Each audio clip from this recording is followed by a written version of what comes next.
Hello, SYNGAP land. My name is Michael Graglia. This is episode 203 of the Cure SYNGAP1 podcast. Today is Friday, April 3rd, the 14th week of the year 2026. Busy week for me. I went to Boston for a couple days to attend the kickoff meeting for DSC-III.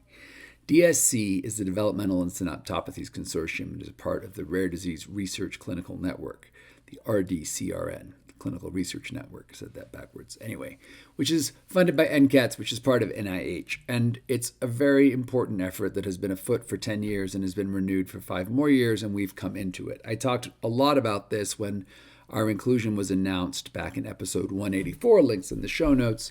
Go listen to episode 184. But what you need to know about this is that it's a strong group of clinicians who've been doing clinical research, right, as opposed to like bench research. So clinical research, what do the humans do? How do the humans look like? How do we measure the humans? Can we get the humans through in a clinical trial?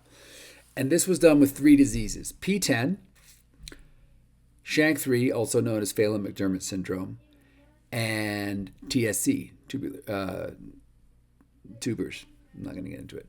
TSC is 52 years old, right? P10 is a newish disease. SHANK3 is kind of like us. But these 3 diseases were kind of like 3 very different rare diseases. And in this third round, what they've done is they've tucked us in right next to SHANK3, which makes sense. SHANK3 is in the postsynaptic density. We're in the postsynaptic density. SHANK3 affects synaptic plasticity. We affect synaptic plasticity. We both affect mTOR. We both affect a lot of structural things. Difference is, we have more epilepsy. They have more catatonia. By the way, there's a great paper by Pilar Trellis, links in the show notes, looking at catatonia in different conditions. And you can see there how well documented it is in catatonia and the fact we only have 2 cases in SYNGAP. And the question has to be asked, do we only have 2 cases in SYNGAP because it's super rare in SYNGAP? Or do we only have 2 cases in SYNGAP because we're chronically underdiagnosing this? But Dr. Trellis and many other doctors are also part of the Developmental Synaptopathies Consortium. So the reason I'm excited about this, well, there's 2 big reasons I'm excited about it. The first big reason, it's another natural history study, and it's at a lot of places where SYNGAPians already go. We already go to Boston Children's Hospital and see Dr. Wiltrout. Some of us go to Baylor and see Dr. Holder. We already go and see Dr. Knowles at Stanford and Dr. Abbott at Colorado. These 4 clinicians are part of the Developmental Synaptopathies Consortium. So now when you see them, they can enroll you in DSC, you can fill out some questionnaires, and your data can be in the DSC. That's exciting. What's even more exciting to me is we're adding 2 new clinicians to the Cure SYNGAP1 family, both of whom are very senior, very well respected. And what does it matter if they're senior and well respected? So we get to feel important? No, it matters because that means that the people training under them are going to have promising careers and will go far. And it means that these are people who in their institution say, I want to see the SYNGAPians. They're going to see the SYNGAPians. And these people are real thought leaders. So we have Dr. Berry-Kravis, who's just a freaking rock star in the rare disease world. There's a lot of ASOs being dosed at Rush under her leadership. And then also Dr. Martina Bebin at University of Alabama at Birmingham. She is great. So we have these incredible doctors now who are all working together to collect data through the DSC, and I'm thrilled. And I think a lot of natural comparisons will come of looking at us compared to SHANK3, and that's good because SHANK3, also known as Phelan-McDermott syndrome, has been around for a long time. So I'm just super excited about that. I think it's a win for SYNGAP.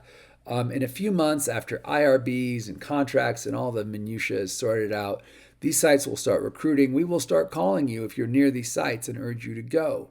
And you might be like, well, which one is better, ProMMiS or this? They're both good. They're both good. They both give you a chance to talk to doctors who are world-class and are working with other clinicians and comparing notes and building knowledge about SYNGAP1. So, and I think what I'm excited about is, and who we're going to call first is patients who might not have done ProMMiS.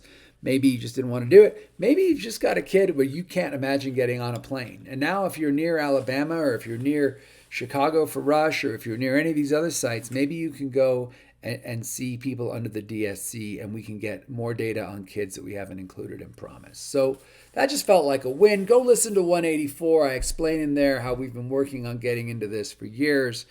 The kickoff meeting was really special, and I'm so grateful that we're included in that. I was excited before I went, as you can see in episode 184, but coming back from that, meeting some of the people on the the various teams, I was just like, wow, this is going to be a long-term win for SYNGAP. Since I was in Boston, I squeezed in a couple other meetings before I jumped on a very long flight home. I met with Dr. Xin Tang from BCH, who's working on some potential therapies. Great work happening in that lab. Really looking forward to see where that goes. And then I went over to Camp 4, who, as I've said before, is just moving at light speed. So, excited to see what comes from them this year. It's going to be an amazing year, guys. And then today I was at a kickoff meeting for the ILAE Rare Epilepsy Big Data Task Force, which apparently I am on. I said yes at some point, and I'll be on it for the next 4 years. And ILAE is the International League Against Epilepsy.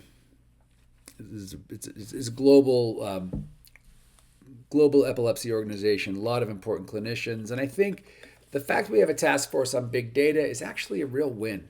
It's a real win because we got data everywhere, guys, and getting it in the same place is a headache. This is first of all, I want to be clear. This is a champagne problem. Right? We have worked hard to get data everywhere, but now we've got data everywhere. We need to think about where it is and how we're going to make it work together. So just for instance, Citizen Health, retrospective in the US, we've got over 200 patients. I think the number's like 229. ProMMiS, we have less than 200 patients, but more than 150. I don't have the numbers off the top of my head. That's clinical data collected by the doctors. RareX, we have patient-reported outcomes associated with ProMMiS. Now the DSC is going to collect data on 50 patients, rich clinical data in a super well-respected repository, including EEGs. Combined Brain has data on our patients, both from surveys from IPSCs, and they're collecting EEGs. In Argentina, there's a Latin American registry right now with Argentines, but they're looking at adding Chile and Colombia. In the EU, there's PATRE, which is part of EURES. Now they're kind of obsessed with GDPR, so the data there is going to be highly de-identified and aggregated, but it's another data set. In the UK, my understanding is data is mainly at the NHS. There might be something at Patrick Wild.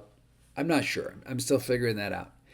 In China, I have no idea what's going on in China, but there was a paper that just came out this week where somebody looked at 99 SYNGAPians. So someone's got 99 SYNGAPians in the same database there. Paper's linked.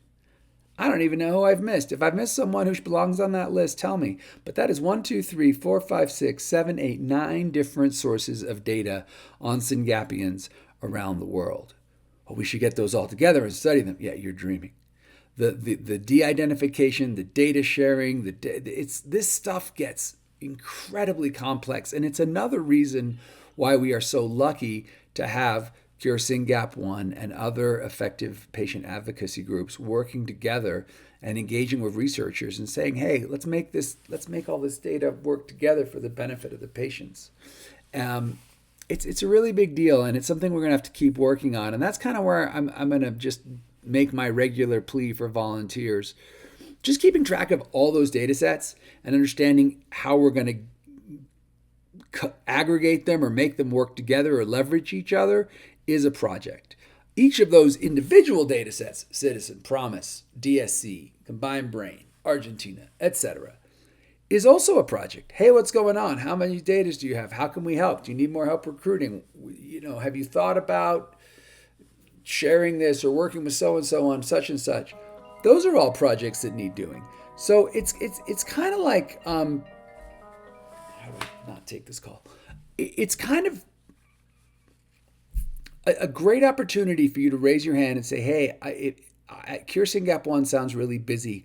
How can I help? And that's my invitation to you. When you hear about all these things we've been working on for years and the work remains, if you're like, Mike, I can't give you guys 2 hours a week or whatever, but I can give you 1 to 3 hours a month, 1 to 5 hours a month, and I want to project manage something and I want to be involved in keeping track of A, B, or C.